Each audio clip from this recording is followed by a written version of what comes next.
अरविंद, फरीदाबाद से ये शुरू हुआ, अल-फलाह यूनिवर्सिटी से बहुत से तार जुड़ते हुए, लेकिन जहां से शुरुआत हुई थी वहां पर यह धमाका अब बहुत पेचीदा बना रहा है इस मामले को।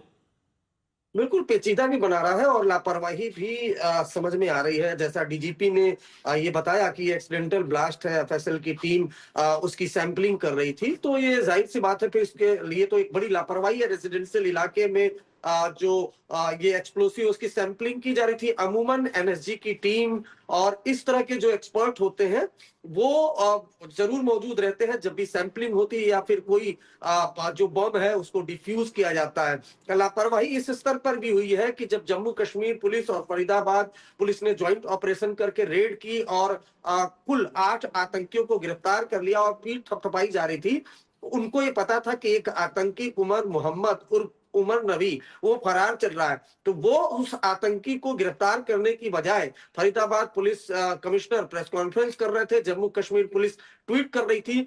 और ऐसे में एक आतंकी जो फरार चल रहा था दस्तावेजों में, हिमांशु, वो दिल्ली आता है और लाल किले पर बम धमाके को अंजाम देता है। तो लापरवाही वहां पर भी बरती गई। और जिस तरह से अगर डीजीपी ये दावा कर रहे हैं कि ये जो एक्सप्लोसिव और 2900 केजी एक्सप्लोसिव हिमांशु रिकवर हुआ था, एक्सप्लोसिव मटेरियल रिकवर हुआ था, जिसमें एक्सप्लोसिव भी था, अमोनियम नाइट्रेट, उसमें कुछ मिक्स बैटरी भी थी और बाकी डेटोनेटर, वो सारी चीजें मिक्सअप थी जिनकी सैंपलिंग की जा रही थी। 2900 केजी एक्सप्लोसिव था। तो अब अगर डीजीपी का ये बयान है तो जाहिर सी बात है इसकी इंक्वायरी भी वो कराएंगे अपने स्तर पर कि पुलिस थाने में 2900 केजी एक्सप्लोसिव जहां आसपास रिहायशी इलाका है, रेजिडेंशियल इलाका है, पुलिसकर्मी वहां पर रहते, वहां पर सैंपलिंग क्यों की जा रही थी और हिमांशु? ये सवाल होना चाहिए क्योंकि ये बताया गया है, प्रत्यक्षदर्शी जब बात कर रहे थे अशरफ, तो उन्होंने आज सुबह इस बात को बताया कि 600 मीटर के दायरे में दीवारों में दरार आ गई है, खिड़की दरवाजे शीशे ये सब टूटे हुए हैं, लोग सो नहीं पा रहे थे रात भर में, इतने जोरदार वहां पर धमाका हुआ।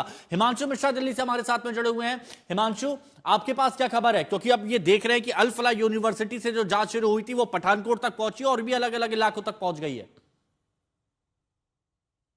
देखिए, इस वक्त मैं उसी अल-फलाह यूनिवर्सिटी के ठीक बाहर हिमांशु मौजूद हूं जहां से इस जांच की शुरुआत हुई थी। जब 6 तारीख को आदिल को पकड़ा गया था, उसके बाद से ही पुलिस को यहां अल-फलाह यूनिवर्सिटी की जानकारी मिली थी। पुलिस की टीम 9 नवंबर को यहां पहुंचती है, मुजम्मिल को साथ में लेकर के पहुंचती है, साथ में डॉक्टर आदिल भी था और यहां से 300 मीटर दूर जो रेड की जाती है और रिकवरी होती है, वो कहानी अभी तक चल रही है। आप देखिए, बीती रात हमें जानकारी मिली कि दिल्ली पुलिस, सेंट्रल एजेंसियों की बड़ी टीम इस पूरे इलाके में, जहां पर मैं मौजूद हूं यहां से 300 मीटर दूर, तो वो पहला ठिकाना था मुजम्मिल का जहां से 350 किलो अमोनियम नाइट्रेट और दूसरे तमाम ऐसे इंग्रेडिएंट जिनको मिला करके आईडी बनाई जाती है, वो सारी चीजें बरामद हुई थी। और 4 किलोमीटर दूर फतेहपुर तगा गांव है जहां से रिकवरी हुई थी।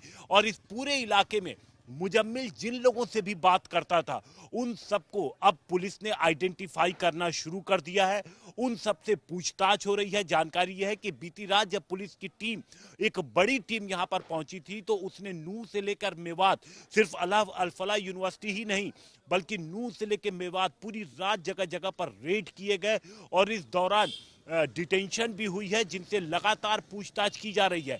2 चीजें समझने की कोशिश की जा रही है कि क्या लोकल लेवल पे यहां पर बेस बनाने में लोकल किसी तरीके की मदद मुजम्मिल को मिली थी, या फिर मुजम्मिल ने, उमर ने अपना जो एक मॉड्यूल बनाकर रखा था जिसमें डॉक्टर्स थे और इनके सहयोगी थे, उनके अलावा कोई और नहीं था, या फिर उन्हें भनक नहीं थी।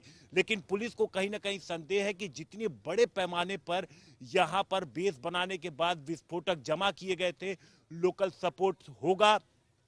और यही वजह हिमांशु कि लगातार रेड जगह जगह जारी है। जिन लोगों को डिटेन किया गया है, अब उनकी इस पूरे मॉड्यूल के साथ क्या लिंकेज है, किस तरीके की मदद उन्होंने प्रोवाइड करी, सब कुछ पूछताछ की जाएगी। अशरफ हमारे साथ बने हुए। अशरफ, एक बार फिर से नौगाम के मामले पर थोड़ा सा वापस आते हैं। एक बात बताइएगा, क्योंकि 11:20 पर या 11:22 पर यह धमाका होता है, क्योंकि सीसीटीवी में वो टाइमिंग आ रहा है तो वो हम देख रहे थे, जो अभी स्क्रीन पर देखिए देखा भी जा रहा है।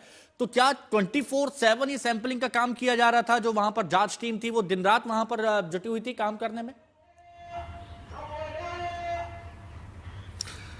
नहीं, इस तरह के मामलों में तो 24/7 जो है, जाहिर है कि इतना बड़ा मामला था और उसको लेकर जांच तो चल रही थी, लेकिन सवाल यही खड़ा होता है कि एक तो सबसे पहले गनीमत ये थी कि बहुत सारी क्षति जो है और भी हो सकती थी इस धमाके से, चाहे ये एक्सीडेंटल ब्लास्ट ही क्यों ना हो, क्योंकि एक तो ये रिहायशी इलाका है, दूसरा ये था कि बहुत भीड़ होती है। मैंने सुबह आपको दिखाया कि किस तरह से दक्षिण कश्मीर का मुख्य मार्ग जो रोड है वो उसी पुलिस थाने के सामने से निकलता है, नेशनल हाईवे भी ज़्यादा दूर नहीं है। यहाँ तक कि जो सीसीटीवी कैमरे में कैद तस्वीर हुई थी, जो आप बार बार आज तक पर दिखा रहे हैं, वो सीसीटीवी कैमरा भी नेशनल हाईवे के पास जो सर्वेलेंस कैमराज हैं उनमें कैद हुई है। पास जो है पुलिस थाने के भीतर हो सकता है सीसीटीवी लगे हों, लेकिन वो तो जाहिर है कि उस ब्लास्ट में पूरी तरह से तबाह हो गए हैं। लेकिन उसमें जो है इतनी शिद्दत इस ब्लास्ट की थी, अगर दिन खुदा न खास्ता दिन के समय इस तरह का ब्लास्ट या शाम के समय होता तो बहुत ज़्यादा जानी नुकसान जो है आम नागरिकों और सिविलियनों का हुआ। पहले तो ये रिहायशी इलाके में पुलिस थाना है, उसके बाद उसमें जिस तरह से बाकी पुलिस थाने कश्मीर में बड़े मजबूत और बड़े सुरक्षित बनाए गए हैं, उतनी सुरक्षा इस पुलिस थाने में नहीं है। एक प्राइवेट प्रॉपर्टी में ये स्थित काम कर रहा था ये पुलिस थाना, नौगाम पुलिस स्टेशन।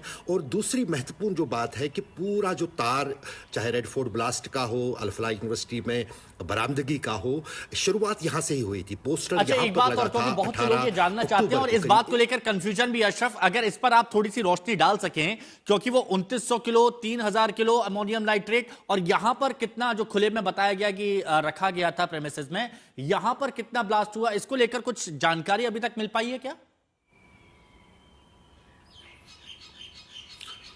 अभी तक तो जो पुलिस की तरफ से कहा जा रहा है कि उसमें से शुरू में जो कहा गया था कि 300 किलोग्राम विस्फोटक जो है पहले बरामद हुआ है, वही लाया गया था नौगाम पुलिस थाने में फरीदाबाद से। तो ये जो पूरी बरामदगी 2900 किलोग्राम, जो करीब 3 टन जो अमोनियम नाइट्रेट बरामद हुआ था, वो पूरा जो है यहाँ तो नहीं लाया गया था। हाँ, 300 किलोग्राम के आसपास कहा जा रहा है कि क्योंकि अगर खुदा न खास्ता 3000 किलोग्राम के इस तरह के पदार्थ में इस तरह का ब्लास्ट होता है तो बहुत ही तबाही, मतलब वो तो किसी छोटे एटम बम से कम नहीं होता। लेकिन 300 किलोग्राम भी कम जो है नहीं होता है एक्सप्लोसिव, चाहे अमोनियम नाइट्रेट हो या फिर उसमें क्या मादा मिला हो, जिसकी जांच चल रही थी, अभी ये साफ नहीं है। लेकिन एक सवाल जो बार बार ये खड़ा होता है, जो डीजीपी ने भी कहा कि यहाँ पर जो है काफ़ी एहतियात से काम लिया जाता है। किसी भी ब्लास्ट को ट्रिगर होने में या तो डेटोनेटर की ज़रूरत होती है या फिर कोई किसी तरह की आग की ज़रूरत होती है। आखिर यहाँ पर जहाँ पर ये फोरेंसिक टीम जो है वो ये निज्ञान में ले रही थी, ये इस केमिकल में जो कि 2 दिन से पड़ा था पुलिस थाने में, वहाँ पर अचानक ये किस तरह से ब्लास्ट हुआ है, आखिरकार वही अब बहुत बड़ा जांच का एक और बड़ी खबर यहाँ पर बता दें, रुकिए मैं आ रहा हूं आपके पास। दिल्ली धमाके मामले में पुलिस की छापेमार कार्रवाई जारी है। ये बड़ी खबर इस वक्त की आपको बता रहे हैं। दिल्ली धमाके मामले में पुलिस की जांच आगे बढ़ रही है और अलग अलग जगह पर छापे भी मारे जा रहे हैं और आज भी छापे मारे जा रहे हैं। दिल्ली धमाके मामले में पुलिस छापे मार रही है, ये बड़ी खबर आपको बता रहे हैं। और सीधे रुक करेंगे हमारे सहयोगी हिमांशु मिश्रा का। हिमांशु, दिल्ली पुलिस की छापेमारी आज भी जारी है? बिल्कुल, दिल्ली पुलिस की छापेमारी लगातार जारी है और जिस तरीके से हिमांशु जो इंफॉर्मेशन मिल रही है, खास तौर से देखिए जो मुजम्मिल दिल्ली पुलिस, जो जम्मू कश्मीर पुलिस ने सबसे पहले जो पकड़ा था, मुजम्मिल से काफी कुछ जानकारी मिली है। और मुजम्मिल के अलावा जो उमर की पूरी मूवमेंट थी, उमर जब 9 तारीख को फरार होता है और उसके बाद वो फिरोजपुर झिरका होते हुए, मेवात होते हुए वो वापस फरीदाबाद के रास्ते दिल्ली जाता है, तो उसकी जो पूरी मूवमेंट थी उसको जब पुलिस ने ट्रैक किया तो उससे भी पुलिस को कुछ इंफॉर्मेशन मिली है। ये बताया जा रहा है फरीदाबाद से 2 लोगों को पुलिस ने उठाया, इस बारे में कोई जानकारी है क्या हिमांशु?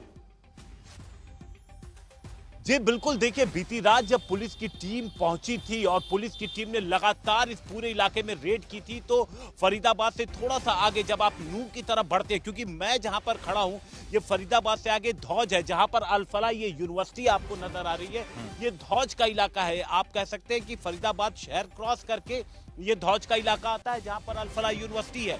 और जो रेड शुरू हुई थी, सेंटर पॉइंट भले ही यहीं था, धौज था, लेकिन यहां से पुलिस की टीम आगे बढ़ती है क्योंकि इंफॉर्मेशन थी कि नू के अलावा मेवात इन इलाकों में भी मुजम्मिल और उमर, चूंकि उमर की मूवमेंट भी थी, नू मेवात और देखिए ये कार्रवाई जारी रहेगी, छापेमार कार्रवाई जारी रहेगी जब तक इस मामले के तह तक नहीं जाएंगे, तब तक कोई चैन से नहीं बैठेगा। और ये जांच एजेंसी और सरकार स्पष्ट कर भी चुकी है।